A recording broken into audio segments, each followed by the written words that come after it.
Allahumma salli ala Muhammadin wa ali Muhammad. Bismillahir Rahmanir Rahim. Dear viewers, Assalamu alaikum wa rahmatullahi wa barakatuh, and welcome to Ahlulbayt Live, where tonight we're discussing the esoteric dimensions of Hajj.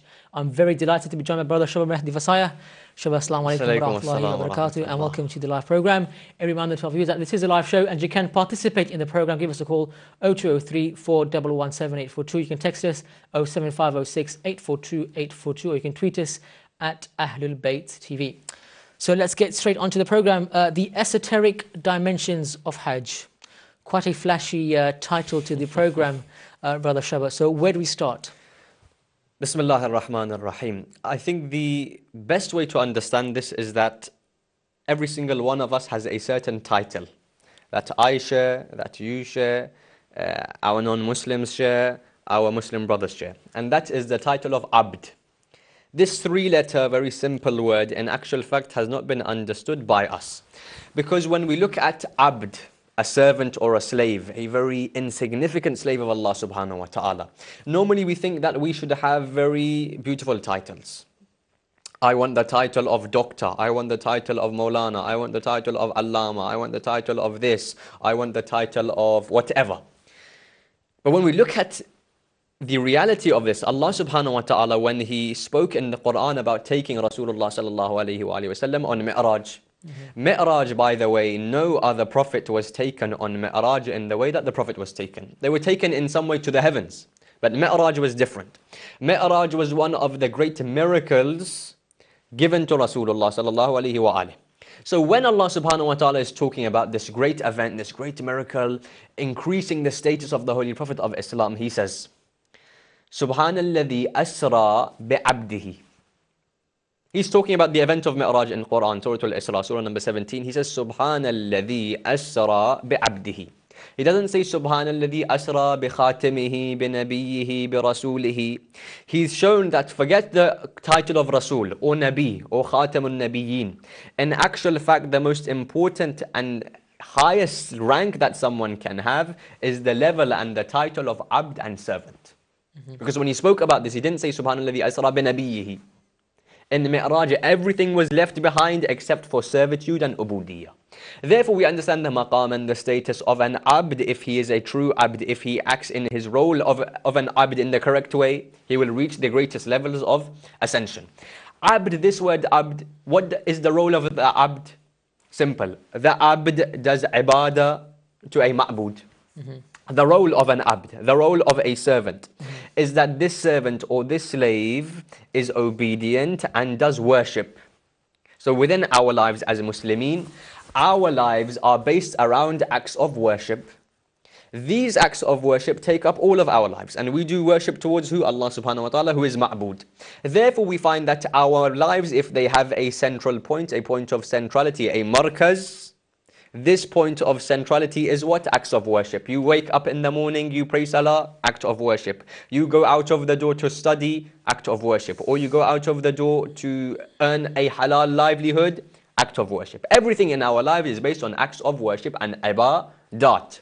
The question now comes, if ibadat are intrinsic to our life, they are not separate from our life. Every second of my life is based on ibadah of Allah subhanahu wa ta'ala and me being an abd. Therefore, it is important that I understand these acts of worship so that I can utilize them. Because people ask the question, the Quran says, Inna salata tanha anil fahsha'i wal munkar, famously.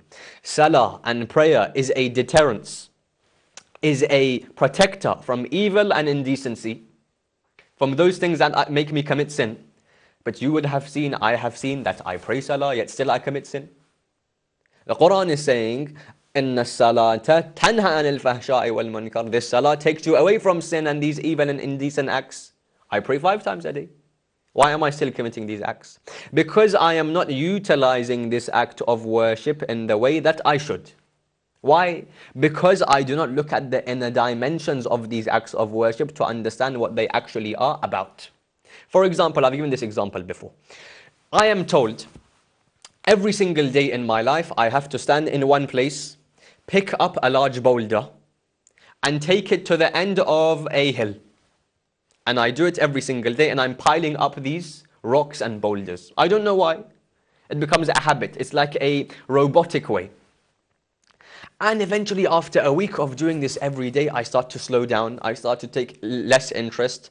Some days, for example, I only take a smaller rock, and the wall starts to become shorter and shorter, and the progress isn't as good as it should be. If, however, I'm told that every day when you take this boulder and you put it there, and then you take another boulder and you stack these up, you are actually building a house for yourself. Now you know the reason and the purpose and the philosophy for this action. Now when you do this action, you will do it understanding why you are doing it, and then you will see that I will do it with more purpose, with more zeal, with more emphasis, with more willing to do this act. And then the wall will grow higher and higher and higher and more successful. In the same way, I'm told, read Salah 5 times a day, go on Hajj, which is our topic today.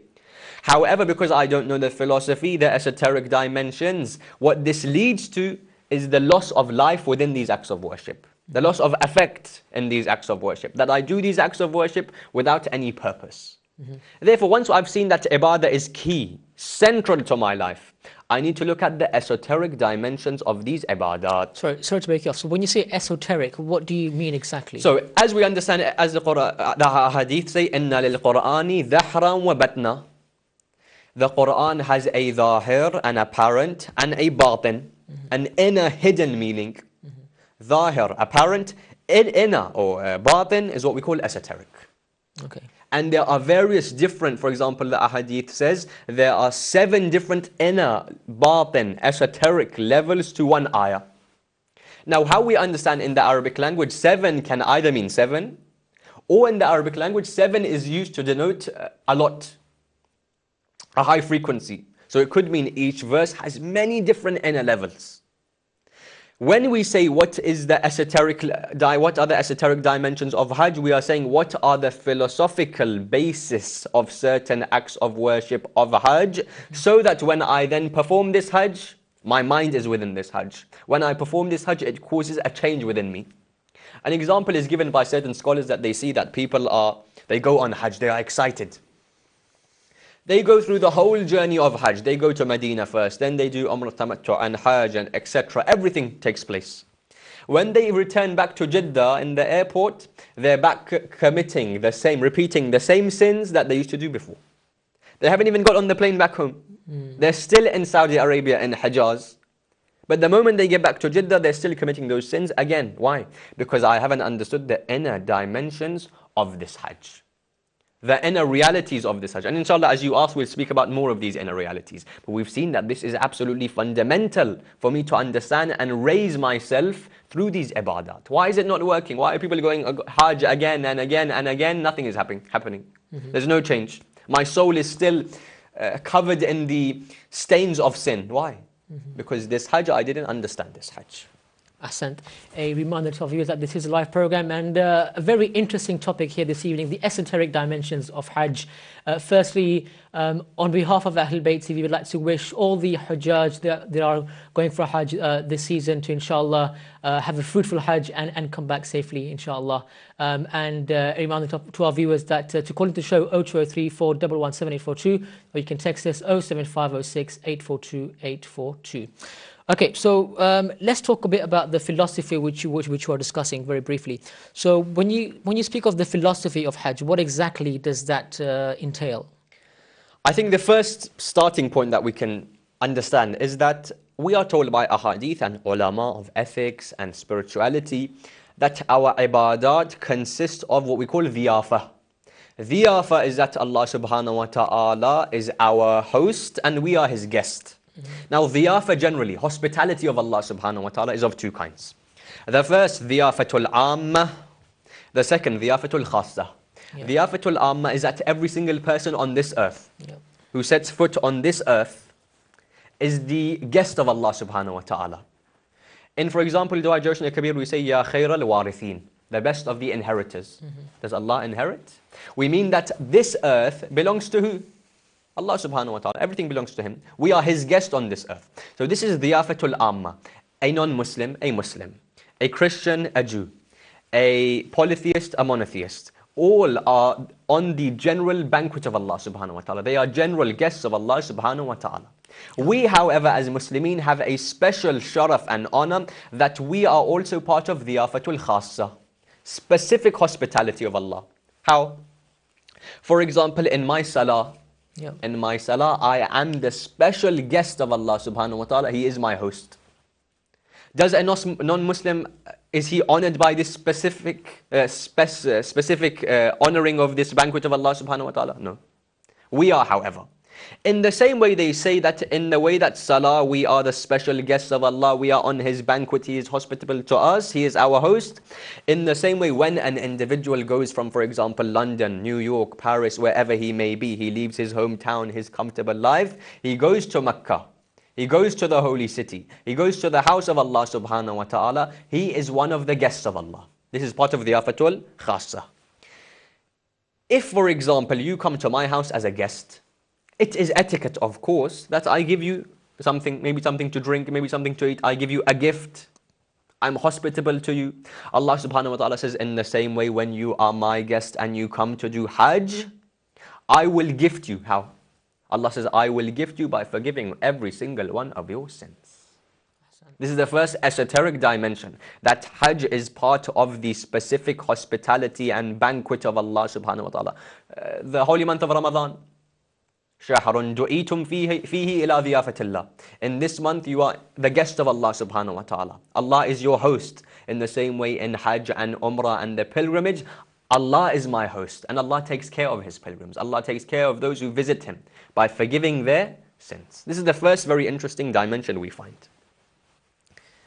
To take it now even further, we understand that this city of Makkah is there, and there are certain rituals, certain acts of worship which take place. And these acts of worship, as you ask, we will answer specific questions. These acts of worship have specific basis behind them. And you'll find books such as the book Ilal al-Shara'i. Ilal al-Shara'i is a book by Sheikh Saduq in 2 volumes. And in this Ilal al-Shara'i, it is translated into some languages. Of course, it was written in Arabic. He talks about the reasoning behind acts in the Sharia. And there you will find many ahadith with regards to Hajj. Why do I do tawaaf? Why do I do this? Why is there a certain number? Why is there a specific number for me to do this? Why was the kaba made in this way? Etc, etc, etc. And so, as we will see, there are very interesting reasons why. Because often this debate comes, look, it's 2013, 21st century. You Muslims are still doing these practices that happened 1400 years ago, and even before that, during the time of Ibrahim, salamullah alayhi. Don't you want to change your practices? Does it make sense that you are going around this cube? You know, people may laugh at the Muslimin that, what are they doing? Yep. What's the answer to this? Philosophy and esoteric dimensions of these actions. Okay, so let's talk about why the Kaaba is in a cube shape then, for example. Okay. So there are ahadith which say, why was the Kaaba made murabba'ah? Murabba'ah means a cube. The first thing to understand is this Kaaba is directly underneath Baytul Izzah. So this Bayt of Allah subhanahu wa ta'ala, is the ahadith say, He ja'al Ahlulbayt, Allah subhanahu wa ta'ala made this house in the center of the earth. Right. If you look today in geography, Makkah and the Kaaba is the center of the earth. This Kaaba is directly underneath Baytul Izzah, which is where? On the 4th heaven. So the first answer to this is that because Baytul Izzah is a cube, if Kaaba is directly directly underneath it, it will also be a cube. Why is Baytul Izzah a cube? Because it is directly under Baytul Ma'mur. Baytul Ma'mur is where? On the 7th heaven. Because Baytul Ma'mur is a cube, a murabba'ah, so is Baytul Izzah.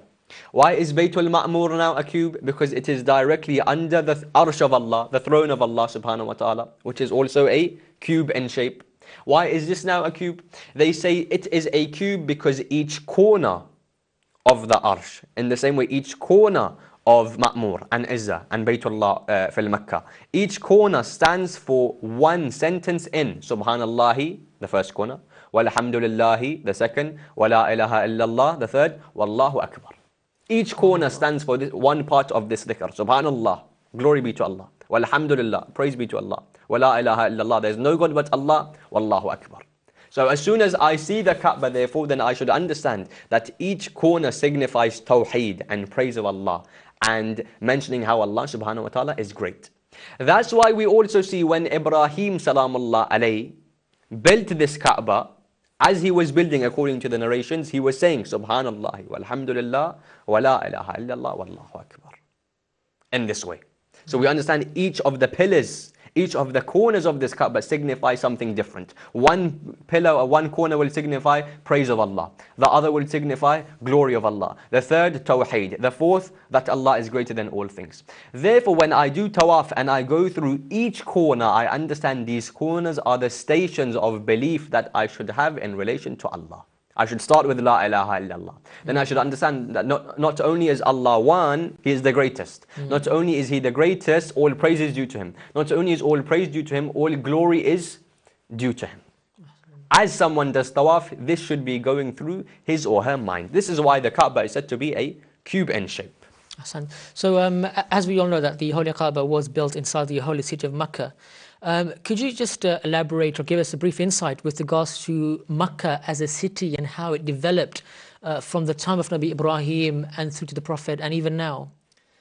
The question is very interesting because historically when you look at Mecca, which is of course is in Hajj, Saudi Arabia, this city of Mecca is interesting because according to the narrations, many of the Anbiya, salamullahi alayhim, many of the prophets would go to this city towards the end of their life.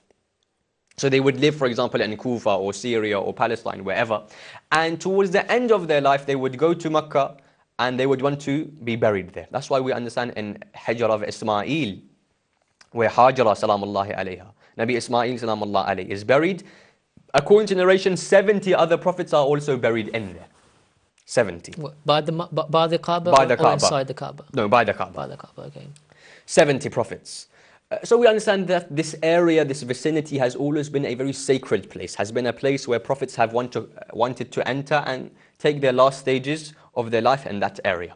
Makkah, the first thing we understand, the Quran says, إِنَّ أَوَّلَ بَيْتٍ وَضِعَ لِلنَّاسِ لَلَّذِي بِبَكَّةَ مُبَارَكًا وَهُدًى لِلْعَالَمِينَ فِيهِ آيَاتٌ بَيِّنَاتٌ مَقَامُ إِبْرَاهِيمَ, etc., etc., etc. It says that Allah subhanahu wa ta'ala made this first house on this earth. Yep. Now we'll talk later about the actual very interesting dimension of why Allah subhanahu wa ta'ala said inna awwala baytan wadi'a lin-nas. Why did Allah subhanahu wa ta'ala call the Kaaba his house? We'll talk about that later.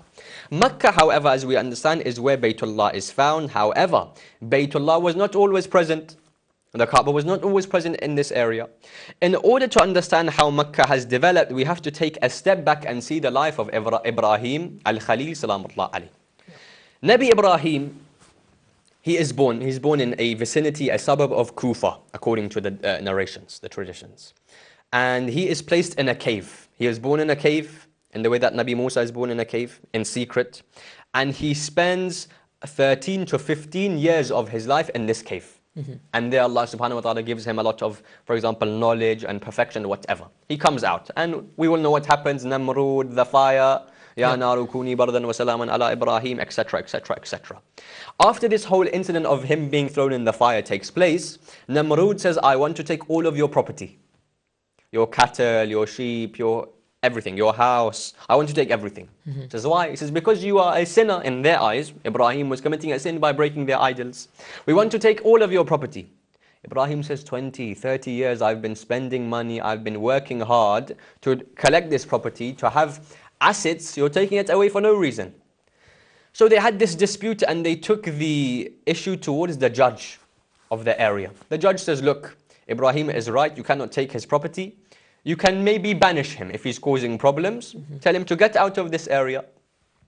So Ibrahim is told, you, Sarah, who is his wife at the time, and Nabi Lut. Question, how is Nabi Lut involved? Nabi Lut is the cousin of Nabi Ibrahim. Nabi Ibrahim and Nabi Lut are cousins.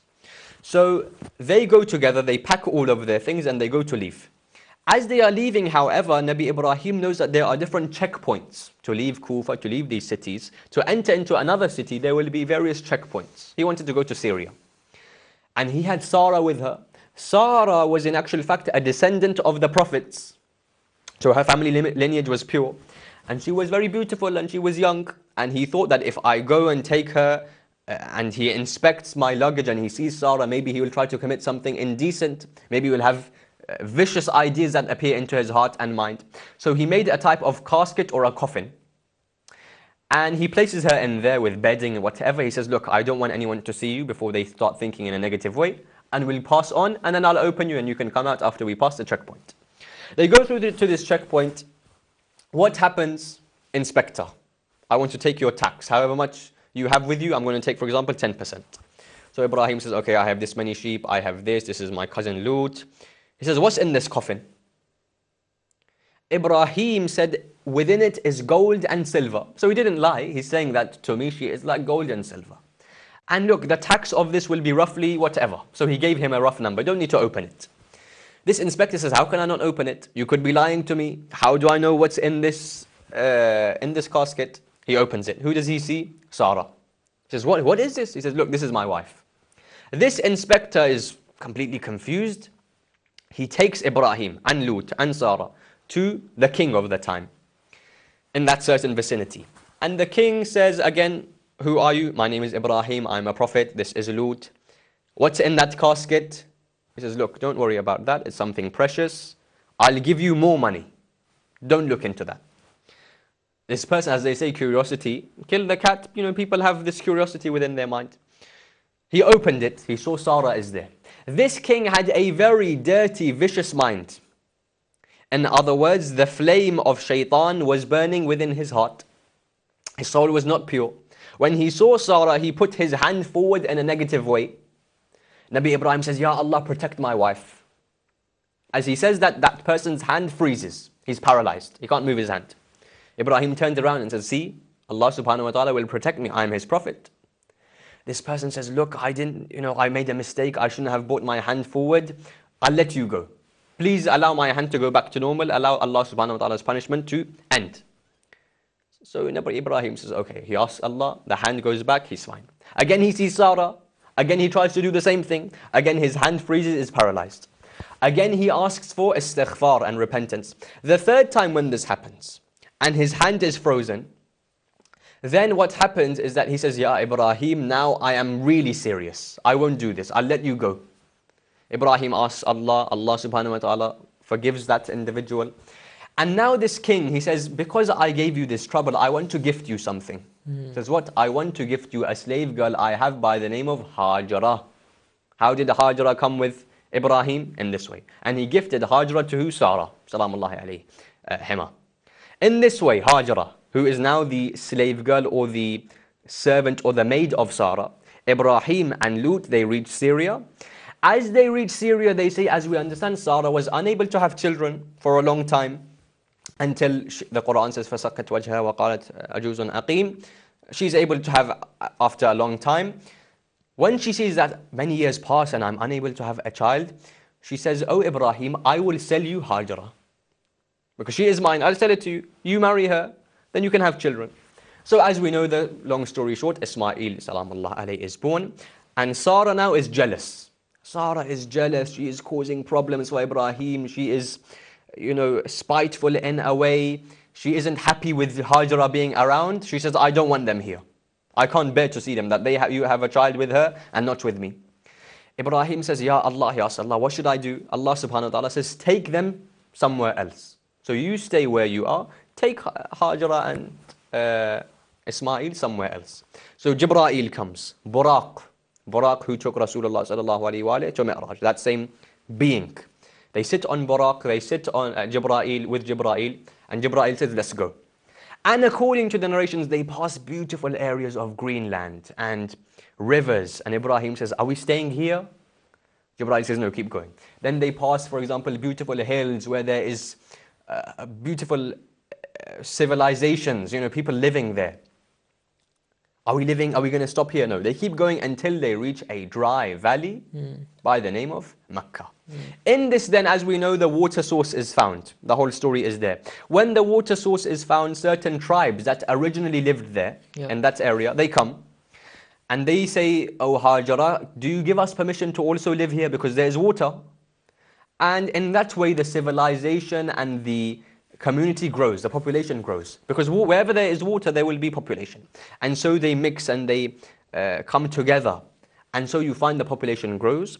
And then as we will see afterwards, as the population grows, the Kaaba is built. As the Kaaba is built, more people then come to do the Hajj pilgrimage. The pilgrimage was there from before. In this way, Makkah as a city develops, more tribes come, marriages take place. Ibrahim still lives with Sarah. Correct. He comes to visit. He sees every time he visits, and now the community has grown further. And now they also have this facility. Now they have done this and that. And then they build the Kaaba. In this way, Makkah as a city develops into what we find today in Saudi Arabia. So we've got about a minute or two before we head for a short break. Could you just very quickly discuss about the Makkah before Nabi Ibrahim? What was the significance of that holy land before Prophet Ibrahim? Very good question. The first thing we understand, Makkah as an area was inhabited by what we call Arabul Araba. Arabul Araba were the completely pure Arabs. Now they lived there, and people realized there was, for example, if the land is completely empty, there was markings where they say Nabi Adam was brought down. And people knew that this area, this, for example, cube area in the center of Makkah is spiritual. So people would come and visit. According to the narrations, for example, Hayatul Khulub mentions, tribes would come. They would do tawaaf. Nothing was there, but they would do tawaaf because they understood that this area is an area of sanctity. Only when the Kaaba was built and Ibrahim salamullah alayhi in actual fact coined the terms, the actions in Hajj, did this actually progress to what we see today. Inshallah. Again, there is much more to discuss. Inshallah, once we come back from the break, we'll talk about the naming of the holy city of Makkah. Why is it called Makkah? So, in about 2 minutes' time, Assalamu alaikum wa rahmatullahi wa barakatuh. Dear viewers, Assalamu alaikum wa rahmatullahi wa barakatuh. And welcome back to Ahlulbayt Live. Tonight, we're discussing the esoteric dimensions of Hajj with my guest, Brother Shabbar Mehdi Vasaya. Before the break, I did ask our viewers to ask their questions via Facebook, Twitter, or via text. So we are receiving your questions via these platforms. So very quickly before we move on to our discussion, Brother Shabba, and this is with regards to the A'mal of Arafah. The question here is, do we recite the A'mal of Arafah at the time which is in Makkah, or do we follow our own calendar back home? Question is very good. As we understand, Arafah, the pilgrims gather on the afternoon of the 9th of Dhul Hijjah. Usually what has been the case is that the a'mal that we do is for Arafah in our country, with regards to our calendar. That's how the Islamic centers and the Islamic institutes are holding their a'mal on the day that it is Arafah for us. Because after that, then we will have Eid. So then if we take there, then our Eid will also be different with regards to the day. So then it will mix up a few things. That's why when we do Arafah A'mal, we do it with regards to our calendar.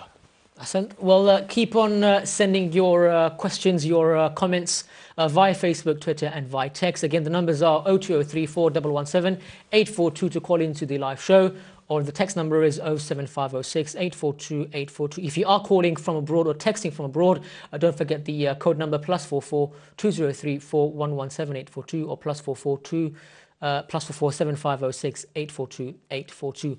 Okay, let's head back to our discussion regarding the naming of the holy city of Makkah. We've spoken very at good length, inshallah, about the philosophy of Hajj at the beginning of the program, and we also discussed about the development of Makkah as a city.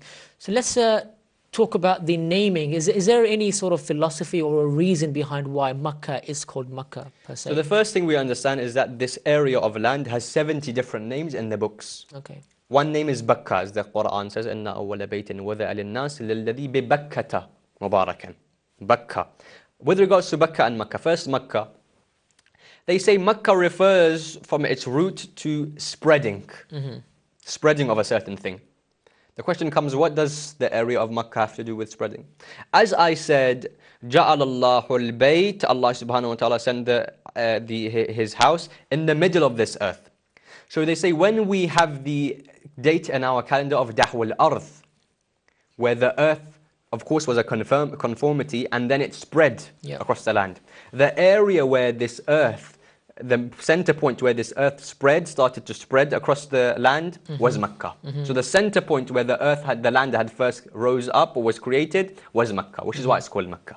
With regards to Bakka, the name that the Quran uses, Bakkata Mubarakah, is that Bakka comes from Baka, meaning to cry. Again, what does crying have to do with the Kaaba and Makkah, they say whoever goes and enters into the city, as soon as they see the Kaaba, as soon as they enter into the sacred vicinity, immediately tears start to flow from that individual's eyes if he enters with the ma'rif of that actual place. So when the Anbiya would come, they would begin to cry. When people still visit today, they say when we first set our eyes on the Kaaba, tears flow down our cheeks. Because the area is of such high spiritual intensity that tears are uncontrollable for us. Which is why Allah subhanahu wa ta'ala says, I named this place Bakka, with regards to crying. And of course it is called Qura, for example. There are other names. The mother of all cities, the root of all cities. But these two are very interesting. Makkah and Bakka has a more philosophical and spiritual dimension. That when I go there, if my heart is soft, as soon as I enter into the vicinity, I understand this area is where Imam Mehdi is present. Imam Mehdi, according to some narrations, is either near Makkah or he comes during this Hajj season. This is an area where Anbiya have come. This is an area where Awliya have come. This is an area where Allah subhanahu wa ta'ala has chosen. And so automatically tears start to flow down from the eyes. Okay, well, the Holy Kaaba is known by many to be known as the house of Allah or the house of God. Why is this? Very good question, because people say, Allah, why does Allah subhanahu wa ta'ala need a house? He does not have, he's not part of makan or zaman, he's not part of time or space. Allah is not physical, because if Allah subhanahu wa ta'ala is physical, you limit him. If you can see Allah subhanahu wa ta'ala, you limit him. Anything limited is what we call mumkinul wujud. It's the possible existence. Allah is wajibul wujud, the necessary existence. The necessary existence, wajibul wujud, is unlimited, is everywhere, is beyond time and space. Therefore, if Allah subhanahu wa ta'ala is beyond time of space and space, he is not limited, why does he have a house? Because the Quran says, again I'm going to say that this ayah, إِنَّ أَوَّلَ بَيْتًا وَضَعَ لِلنَّاسِ. The first house to be placed for the people was in Bakka. Why does Allah subhanahu wa ta'ala need a house? Let's look at this in a lateral way. The first thing is, what is the role of the Kaaba? Because if we look at, and there's this debate, I don't want to go too deep into it, but generally there's a debate or there's a discussion in philosophy and in kalam, ilm al-kalam, theology, that everything has a necessary role or necessary quality. Then it has additional qualities or roles that are just there. For example, your role here at Ahlulbayt TV, you have a specific role. Additional role is, for example, you making the tea for someone. This isn't part of your job, I don't think. Inshallah, it is to serve the guests with, with a very hospitable manner. Absolutely. But of course, you have a specific role. Then you have extra roles. For example, I saw something on the floor, I picked it up. Yep. You have specific role. In the same way, a masjid has an intrinsic role. What's the intrinsic role of a masjid? A place where people pray. Additional role, education of people of Quran, for example. Intrinsic role, sajda, salah. What is therefore the intrinsic fundamental purpose and role of the Kaaba? Someone says tawaaf. Said that doesn't make sense. Why? Because tawaaf happened even before the Kaaba was there. So if the Kaaba has been made for tawaaf, but tawaaf was already happening before. Nabi Adam, when he came onto this earth, Jibreel told him, do tawaaf. As I said before the break, civilizations that lived in the area would come and do tawaaf. Therefore, it is not fundamental for the Ka'ba's fundamental purpose is not tawaaf, circumambulation. Someone may say the fundamental purpose of this Kaaba is Qibla. I said, again, that doesn't make sense, because there was a time when the Qibla was Baytul Maqdis. If it is fundamental that this Kaaba is Qibla, then it would have always been the Qibla for the Muslimin. But as we know, in the 17th month after Hijrah, فَوَلِّي وَجْهَكَ شَطْرَ الْمَسْجِدِ الْحَرَامِ. Turn your face, O Prophet, towards Masjid al-Haram. So fundamental purpose and role is not tawaf, because it was happening before. It cannot be Qibla because it was happening before. Look at this verse. إِنَّ أَوَّلَ بَيْتٍ وَضِعَ لِلنَّاسِ. Bayt. Bayt in the Arabic language comes from baytuta. The word bayt. Baytuta means to sleep over in a certain place for a certain number of nights. So Allah is saying, I made a place where people slept in for a certain number of nights. I made this area where people had slept for a certain number of nights. This has showed us what the actual original purpose. We're not saying that tawaf is not the purpose of the Kaaba. Of course it is. We're not saying istighfar and closeness to Allah is not the purpose of Kaaba. Of course it is. But the fundamental purpose was that someone will sleep in this Kaaba for more than one night. Who? Look in the history from Nabi Adam, Ibrahim, all of the prophets till today. There has been only one individual who has slept in this Kaaba for more than one night, which has made this Kaaba a bayt. Who? Fatima bint al-Asad. Therefore we understood that the actual intrinsic purpose of this Kaaba is the birth of Ali ibn Abi Talib. Which is why it's called a bayt. It would not be called a bayt with regards to the Arabic language. Allah, astaghfirullah, would make a mistake. Allah doesn't make mistakes. Why is it called a bayt? Because its intrinsic purpose is to bring Ali ibn Abi Talib into this world. Then there are other purposes, tawaf, qibla, etc., etc., etc. But this is the intrinsic purpose. Thank you very much, Brother Shabbar. We are receiving your questions via Facebook, Twitter, and via the text message platform. So, inshallah, we will do our utmost to have your questions answered during the duration of the program. But if you'd like to call into the program, give us a call 0203 4117 842 and partake in the discussion here this evening. Okay, let's very quickly answer some of these questions that we've been receiving, Brother Shabbar. So, number one, which I think which we plan to discuss as part of the program anyway, and this is a question from one of our viewers, is can you briefly explain what is the gist of the dua of Arafah as taught by Imam Hussain alayhi salam? Okay. In order to understand this, let's look at the word Arafah. There's a famous hadith, Man arafa nafsa faqad arafa rabbah. So Arafah, people know this word because of that hadith. Arafah, to recognize, to have cognizance, to have ma'rifah, to have deep understanding. And having cognizance, there are many different ways of this, having ma'rifah of Allah. This plane is called Arafah for various different reasons. I don't want to go into all of them. One of them is, of course, while I sit in this plane and do tafakkur and tadabbur, I ponder over Allah subhanahu wa ta'ala's existence. This is one of the means to gain ma'rifah of Allah. Arafah, gain, recognize. Right. Arafah is one of the means to understand Allah subhanahu wa ta'ala. Imam Hussain salamullah alayhi, it is said in 1 year he was in his tent in the plain of Arafah, and he left his tent. As we know, Arafah is right next to or in the vicinity of Jabalur Rahmah. Jabalur Rahmah, the mountain of mercy, where Nabi Adam salamullah alayhi had gone on to ask forgiveness to Allah subhanahu wa ta'ala. The Holy Prophet of Islam sallallahu alayhi wa alayhi had also gone to Jabalur Rahmah. Till today you can go. It's not a very high mountain. They say Imam Hussain salamullah alayhi left his tent, and his family were with him, other friends were with him, companions were with him, and a few other people gathered. They saw Sayyid al-Shuhada salamullah alayhi, Abu Abdullah is going somewhere, let's join him. He goes towards Jabal al-Rahmah, he turns his face towards the Kaaba, and he mentions this dua of Arafah. And this dua, the general gist, we can look at some of the lines within this, but this dua is such a wealth of knowledge with regards to existence of Allah subhanahu wa ta'ala, wujudullah subhanahu wa ta'ala, proving Allah subhanahu wa ta'ala's existence. One of the beautiful lines that he says, that when, Ya Allah, were you ever absent, that you were in need for people to prove your existence. You have always been here, Ya Allah, you've never not been here. When were you ever absent, Ya Allah, that it was needed that people prove your existence? حتى تحتاج إلى دليل يدل عليك. You are never absent, you have always been here. So why is it that people need to prove your existence? You are everywhere, Ya Allah. Why is it people say they can't see you? I say wherever I look, all I see is Allah subhanahu wa ta'ala.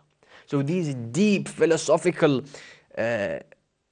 instructions that the Imam tells us. He, for example, says that whoever loses you has found nothing, and whoever found you has lost nothing.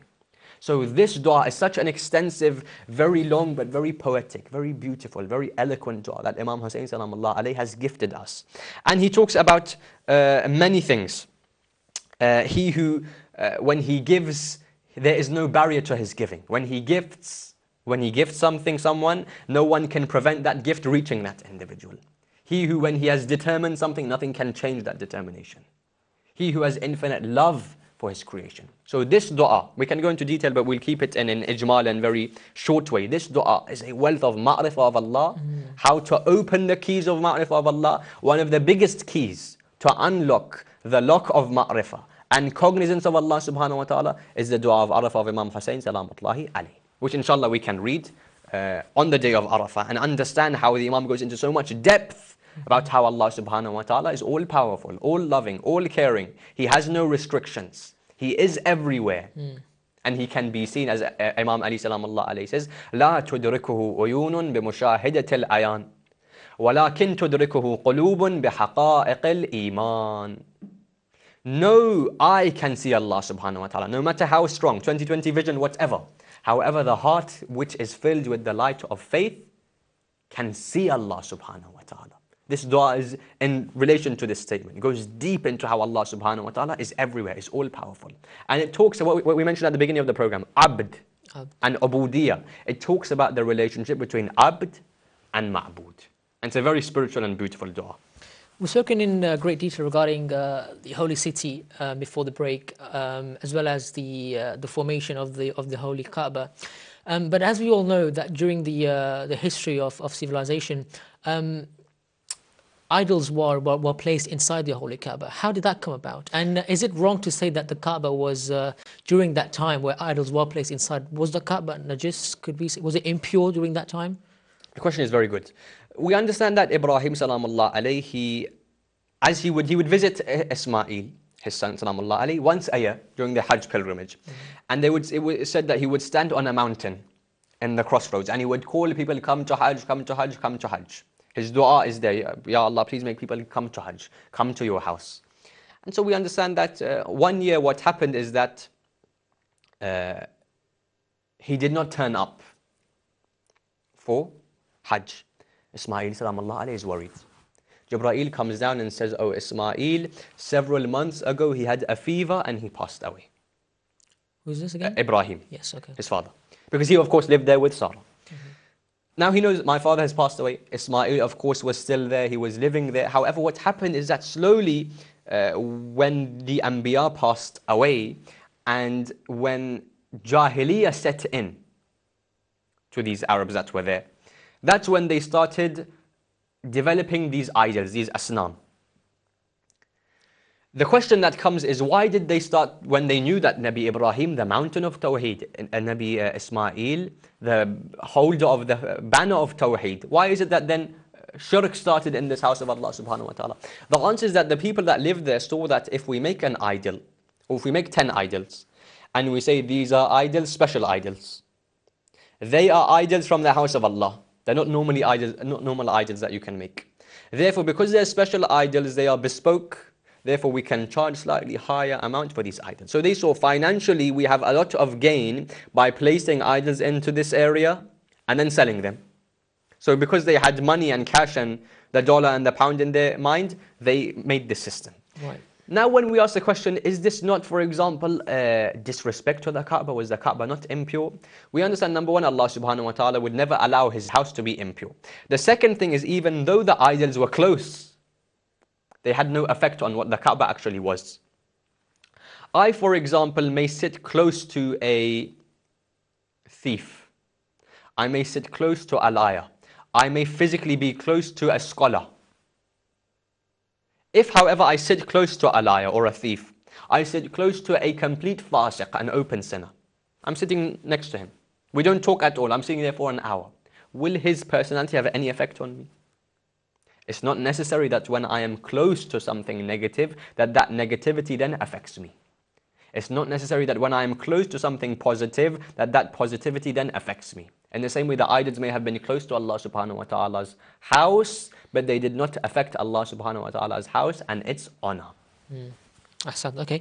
Let's head back to the questions from our viewers. There's quite a few here, actually, so I'm picking and choosing at random.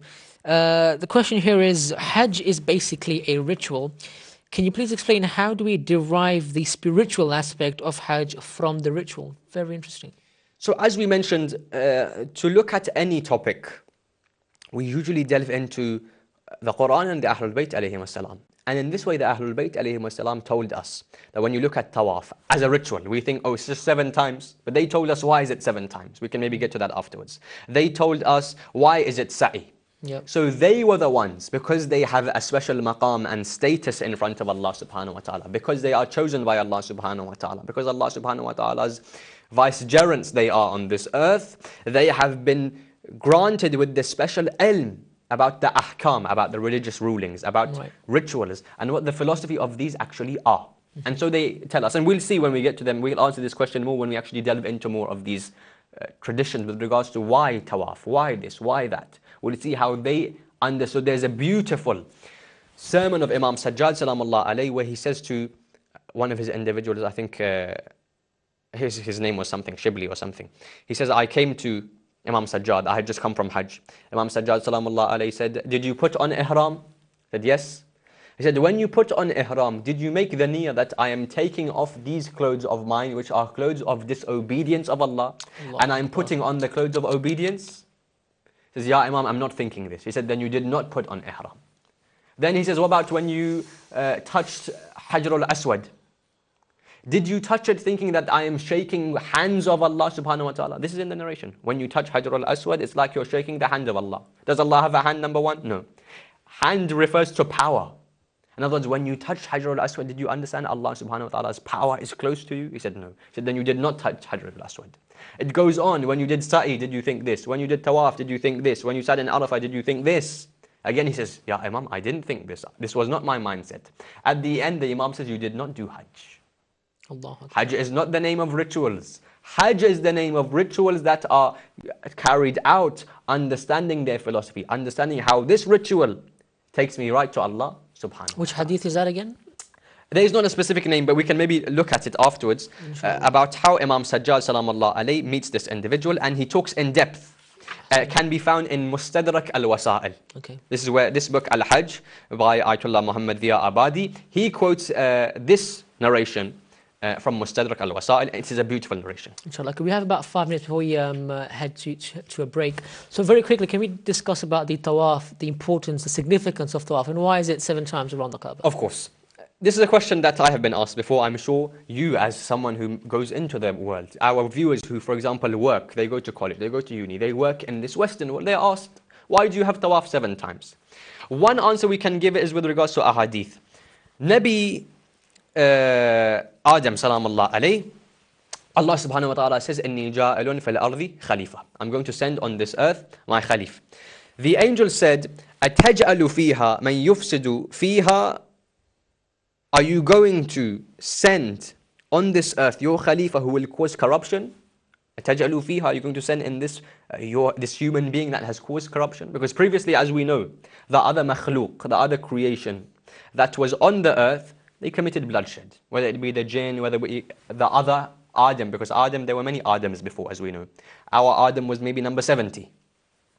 So the Adams that had come before on this earth, they had caused bloodshed. When Allah subhanahu wa ta'ala says, Inni ja'alun fil ardi khalifa, I'm sending on my earth a khalif, a representative, they said, really, Ya Allah? But we've seen before that they've caused fasad, and they've spread blood on this earth. Allah says, Inni a'lamu ma la ta'lamun. I know more than what you know. I am Allah subhanahu wa ta'ala. The knowledge that you know is because of me. Now, because of them speaking, because of these angels saying, Ya Allah, are you sure? Allah subhanahu wa ta'ala was upset with them. So they then, what they did is that they went to Baytul Izzah, which we mentioned in the first part of the program, which is on heaven level 7.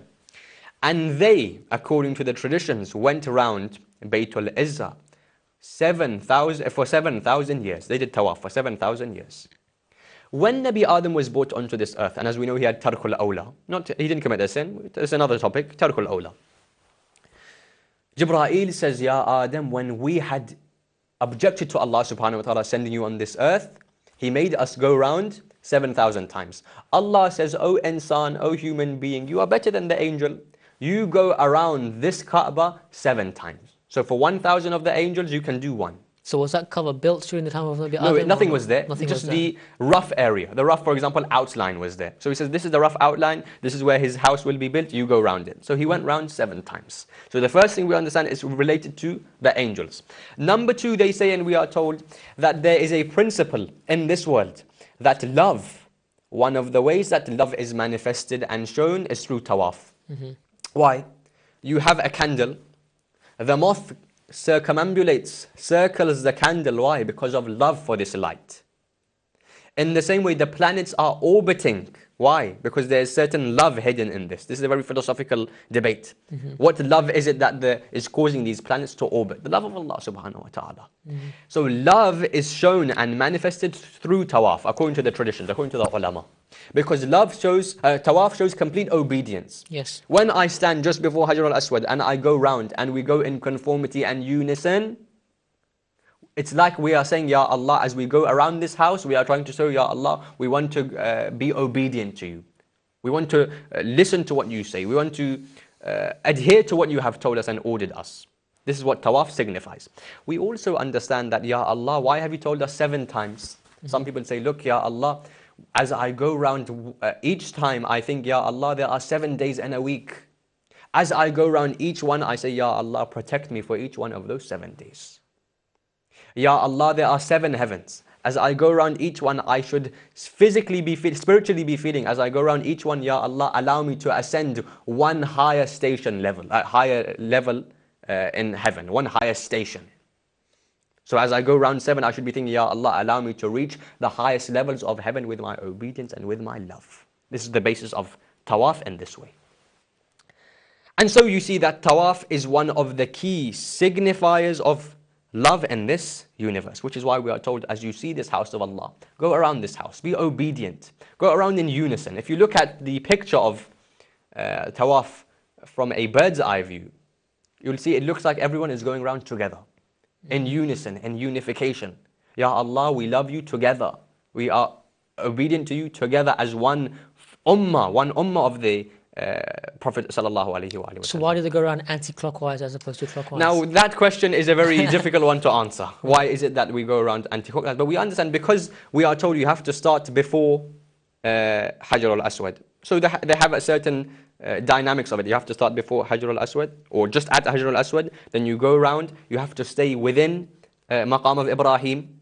So we, as part of the Shia Aqidah and school of thought, we cannot do tawaf outside of Maqam Ibrahim. We have to, if we cannot, if there's no possibility, it's completely packed, then yes. But we should do inside Maqam of Ibrahim. And there must be some sort of philosophy why we do anti-clockwise. We have about a minute or two, well, we have about 2 minutes before we head to a short break. Could you, one question that's come through from our viewers is, could you tell us, oh, we have a minute left. Okay, inshallah. But once we're back, we'll have to answer the question from our viewer, which says, could you please tell us how the Kaaba was built and how long it took for it to be built, if that's okay? Inshallah. Okay, well, a fantastic discussion here this evening with Brother Shabbar Mehdi Vasaya. Our topic is the esoteric dimensions of Hajj. So inshallah, we'll now go for a very short break. But after the break, inshallah, we'll carry on with our discussion. Assalamu alaikum wa rahmatullahi wa barakatuh. محمد وآل محمد بسم الله الرحمن الرحيم. Dear viewers, assalamu alaikum wa rahmatullahi wa barakatuh, and welcome back to Ahlulbayt Live. Tonight we're discussing the esoteric dimensions of Hajj with my guest, Brother Shabbar Mehdi Vasaya. Before the break, I was reading out some of the questions via Facebook, Twitter, and via the text messages. So here's one via the text number, and the question is, how long did it take for the Holy Kaaba to be built? We understand that the actual completion to completely building of the Kaaba was a step-by-step process. The exact time limit, time period we are unaware of, but we understand that first how it was built was Nabi Ibrahim and Nabi Ismail were told by Jibreel. Jibreel says Allah subhanahu wa ta'ala has sent certain rocks and boulders in this vicinity, in the mountainous regions of Makka, which he wants you to build the Kaaba with. So first what they did is they were taken by Jibreel and they found these different boulders. Jibreel says, look, this one, this one, this one, this one. And they slowly took them and they started building this rough outline. And Allah subhanahu wa ta'ala said, you have to build it in a certain length. As this occurred, then slowly what happened is they took the clothing of Hajara, salamullahi alayha, like her abaya or whatever, and it was black, and they placed that on top of the Kaaba. Then what happened, Nabi Ibrahim, he may have done the Hajj, whatever, and he came back the next year. When he came back the next year, he saw that now there is a roof. Why is there a roof? Because Nabi Ismail, if you remember in the first part of the show, I said that the tribes had asked Hajara, can we live here? Because you have found this water source. Can we live here? She says, yes, you can live here. So because they were indebted to Hajara and Ismail, salamullahi alayhima, what they did is that every so often they would give 2 goats a month. Each tribe would give, for example, 2 goats and a camel as gift. And so Ismail salamullah alayhi became very wealthy. He was given gifts. And so with some of that money and gifts, he made a roof for the Kaaba. In this way, it progressed. And so generally we understand it didn't happen overnight. It wasn't built that quickly. It took a while for everything to progress as we know it today. Ahsan. Okay. We see in our narrations or in certain narrations that the Holy Kaaba was destroyed, was attacked. Could you just give us an insight regarding that and how it was and who rebuilt the Kaaba for that matter?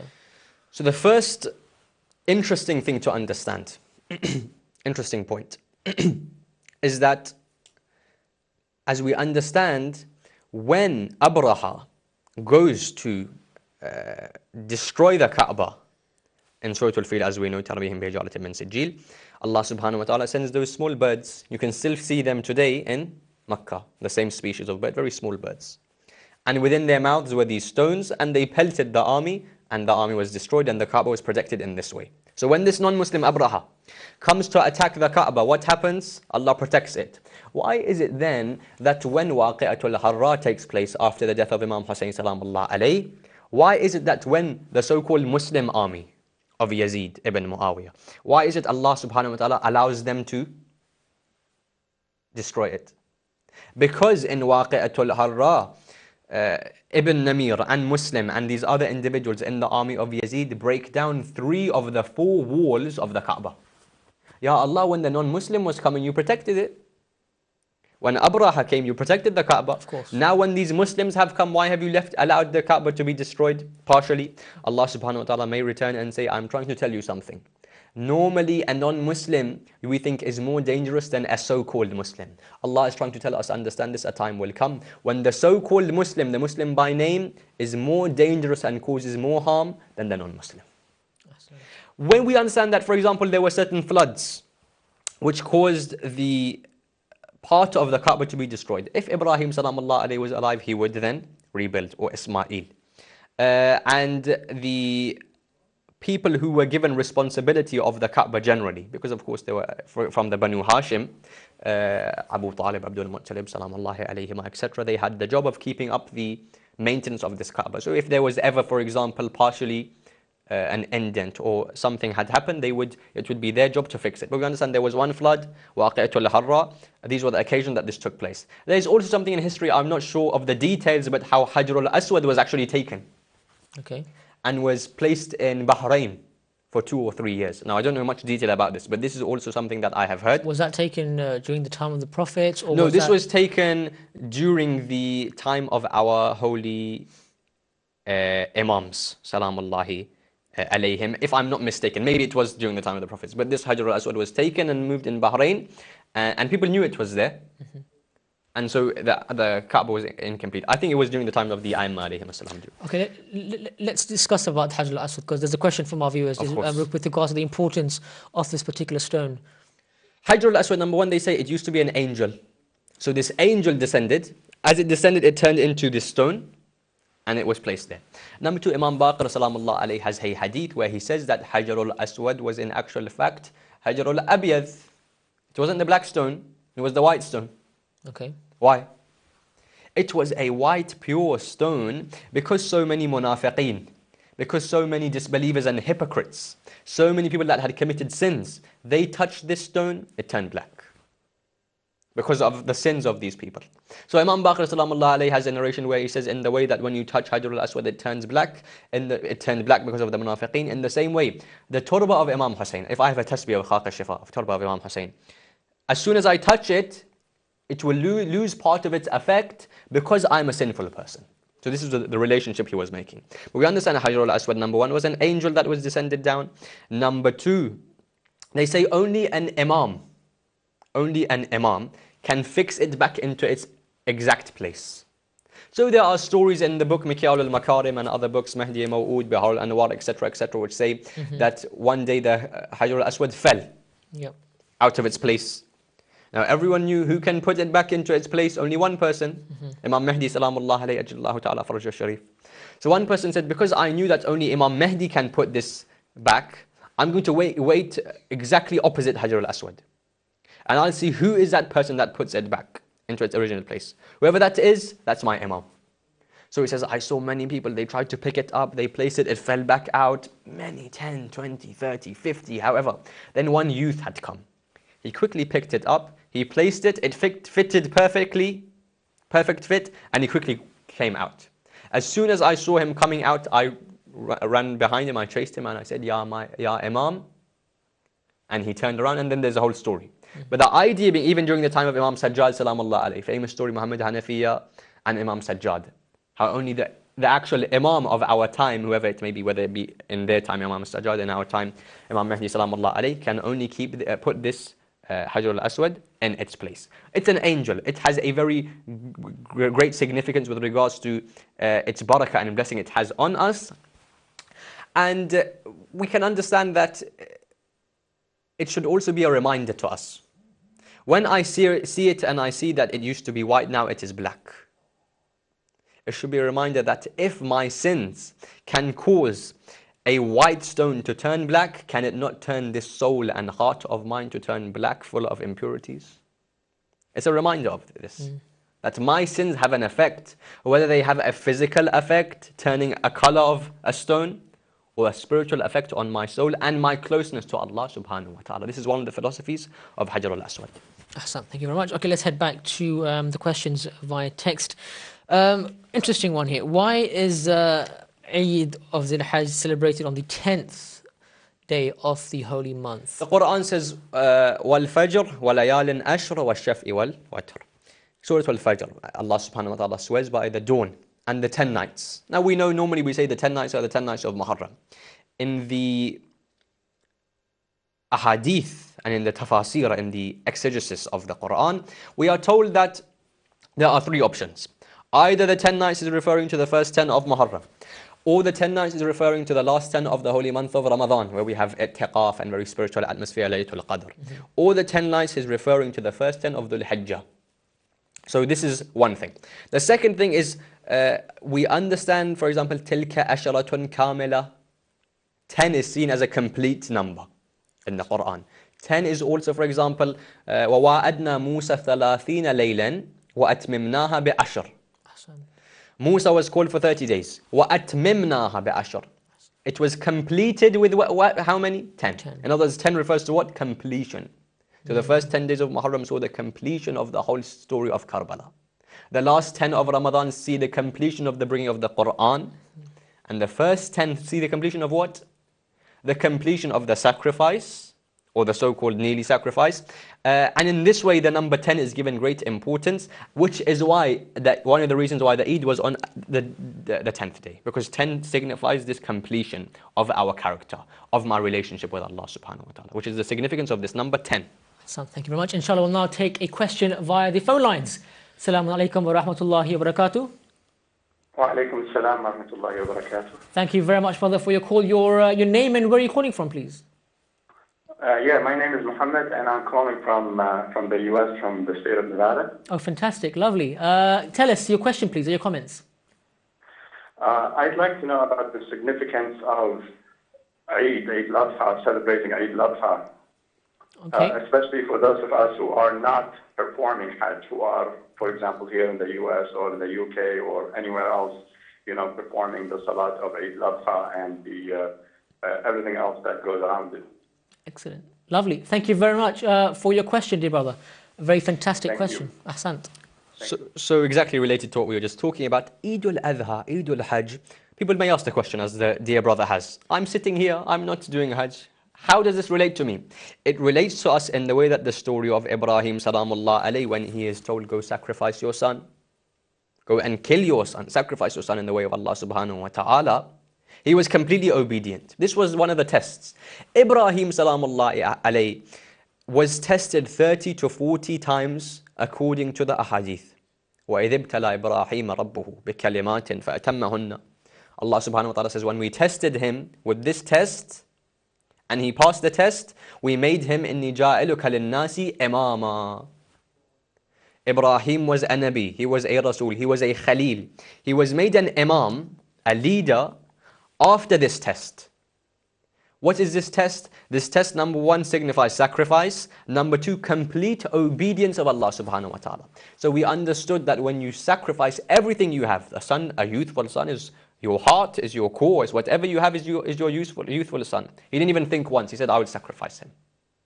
So the first thing this Eid resembles is what? Sacrifice. Number two, complete obedience. An imam is only an imam when he has complete obedience to Allah subhanahu wa ta'ala. For example, we have Ibrahim who is made an imam, or we have Imam Hussain salamullah alayhi who is made an imam. Why have you not asked the question, why do we recite dua of Arafah of Imam Hussain? What is the link of Imam Hussain and Hajj? Imam Hussain and Arafah, there's a great link. Imam Hussain and the Eid. In the way that Ibrahim was told to sacrifice. It was Imam Hussain salamullah alayhi who then led the complete dhibhan adim, the complete sacrifice. So we remember, and in the way that, another point of masa'ib in a way, that what did the narration say? When Aliun Akbar salamullah alayhi is on the ground, on the plains of Karbala, Yep. they say that, O Ibrahim, when you were going to sacrifice Ismail, at least there was a blindfold over your eyes. But here Aba Abdullah salamullah alayhi is looking at his youthful son who has passed away. So therefore we understand, Eid of Hajj, Al-Adha, signifies two things. Number one, complete obedience of Allah and sacrifice. So when I sit, what does the word Eid mean? It doesn't mean sweet dish and tea and partying. Of course, people have made that a part of it. Eid, what actually Eid means is returning to Allah subhanahu wa ta'ala, not committing a sin. Therefore, this Eid focuses completely on Ya Allah in the way that Ibrahim was completely obedient, that he didn't even think once, make me obedient like that. And in the way, Ya Allah, he was willing to sacrifice everything, make me willing to sacrifice everything I have for you, Ya Allah subhanahu wa ta'ala. This is the philosophy of this Eid, which is why it has so much importance in our lives. But just tying on the, my question now with regards to, again, very similar to the question that the brother from the US asked, is that for us living in the UK and for him living in the US, we're not really there physically in Makka to be able to touch, as you mentioned earlier, the power of the hand, the power of Allah through hajar aswad, and for us to observe Safa and Marwa and to partake in the physical aspect of Hajj. For us, we observe the day once. Those that do go for Hajj have a week long worth. They have all these rituals and other aspects of Hajj, which they do perform the amals and du'as. For us living here, who aren't going there per se, we only have the Eid only. So how can we benefit from this particular event? The question is very good. And it is good, but I'm also not happy about one thing. Okay. Because I did not want to mention this hadith, because this is philosophical and it goes into a lot of depth. But we won't go into that depth right now because it's a Sunday night and it's Sunday evening. Al-qalbu haramullah. The heart is a sanctuary of Allah subhanahu wa ta'ala. In the way that you have a haram of Allah subhanahu wa ta'ala in Makkah, there is also an haram within you. In the way that you have the Kaaba of Allah subhanahu wa ta'ala in Makkah, there's also a Kaaba within you. So whilst people do Hajj of that Kaaba, you can do Hajj of the Kaaba within you. What does this mean? Now we can't go into this. I know you may be a bit confused. But what it is saying is that the nafs, the soul, has so much power that it can become the sanctuary of Allah subhanahu wa ta'ala. So in the way that, yes, we feel that we are separated from that physical experience being there, we can also have that same experience of being close to Allah, of touching the hand of Allah, the power of Allah, if we clear our inner soul, which is why the hadith is Al-qalbu haramullah. So how do we do that? That is a whole complete different discussion. Just give us a couple of points of what we can do. So the first thing we understand in order to clear the soul is what we call muhasabah. Muhasabah comes from hisab, accounting. Not accounting as in ACCA, ACA, of course. Accounting as in when I go to sleep. Because I've said this before. My body feels pain. It's a blessing. When I feel pain, it's a blessing. Why? Because, for example, I felt pain in my knee. This told me that my knee has something wrong with it. So then I went and checked it out and I found out and the doctor told me that so-and-so thing is wrong with it. Take this medicine. If I didn't have that pain, I would never be able to identify the illness. This is why pain is a blessing. I have pain in my chest. I realize it's a warning sign. I go and sort it out. The soul, however, does not feel the same type of pain. Therefore, we are told, for example, if I could not feel pain in my body, every day I would take an MRI scan. Do everything. This muhasabah is the MRI scan of the soul, because the soul does not feel pain in the same way. Before I go to sleep, I think I woke up at this time. What did I do? I think about everything I did. I think about everything I did which I should not have done. And I think about everything that I did which I should have done more of. This is the first step to clearing the soul. Because when I see that today, for example, on Sunday at this time, I was arrogant. This is one of the illnesses. In the way that we have bodily illnesses and pains, one of the illnesses of my soul, for example, arrogant. Once I identify these, then I can work to the stages of removing these illnesses and diseases of my soul. And when I do so, then al-qalbu haramullah, the heart becomes the sanctuary of Allah subhanahu wa ta'ala, where nothing is found in this heart except love of Allah subhanahu wa ta'ala. This is a very deep topic, but generally speaking, within you is also a whole universe, as Imam Ali salamullahi alayhi says. Within you is amazing capability and capacity and power. Okay, we have about 5 minutes before we end the program for this evening. So very quickly, regarding the aspect of Safa and Marwa, the significance of this particular act.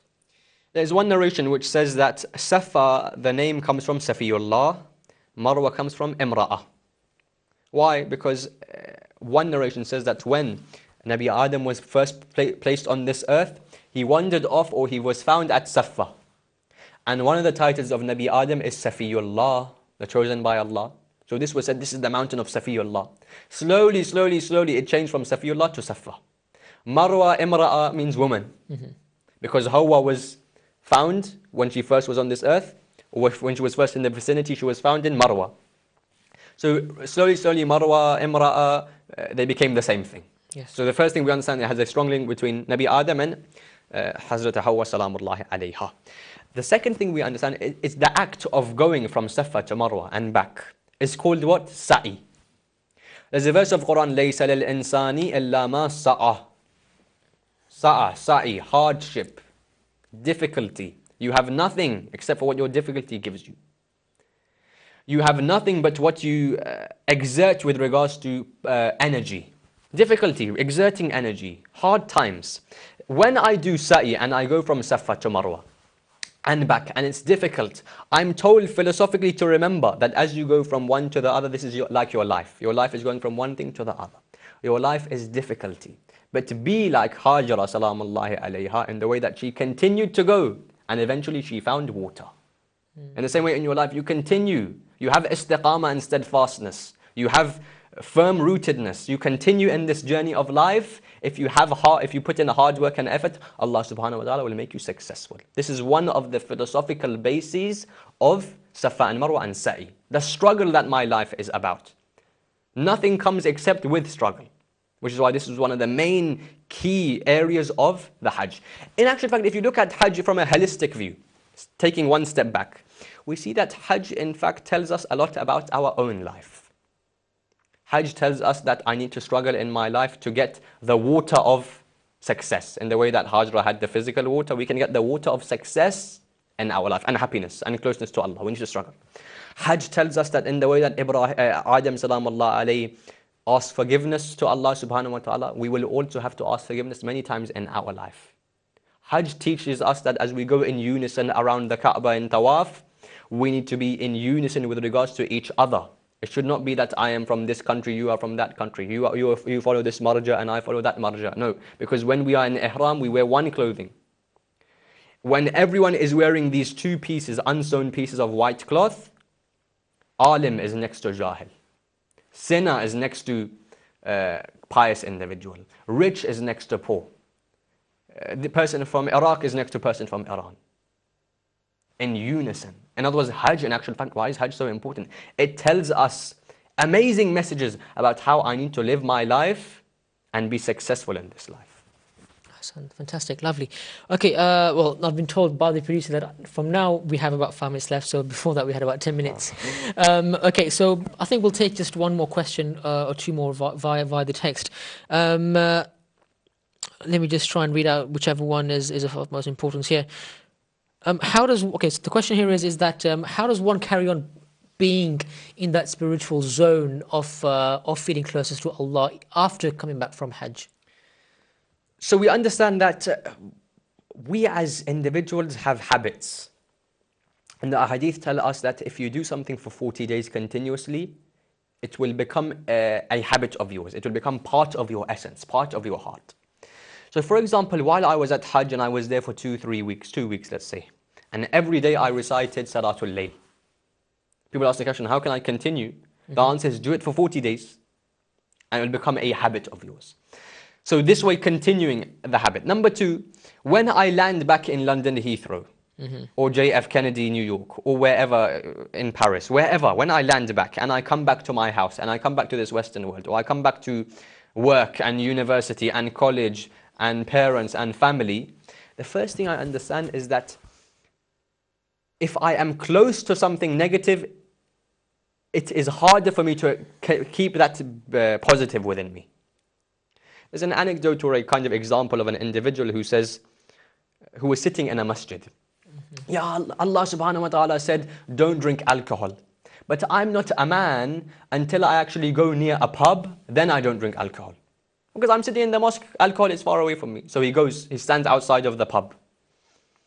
And he says, actually, I'm not a true servant of Allah until I actually go inside the pub, then I don't drink alcohol. So he enters into the pub and he doesn't drink alcohol. Then he says, I'm not a man until I sit down, then I don't drink alcohol. So then he sat down. Then he says, I'm not a man until alcohol is on my table and I don't drink. Then he says, I'm not a man, a true servant of Allah, until I bring it to my lips and I put it down. So he had this mentality that I need to show that I have taqwa.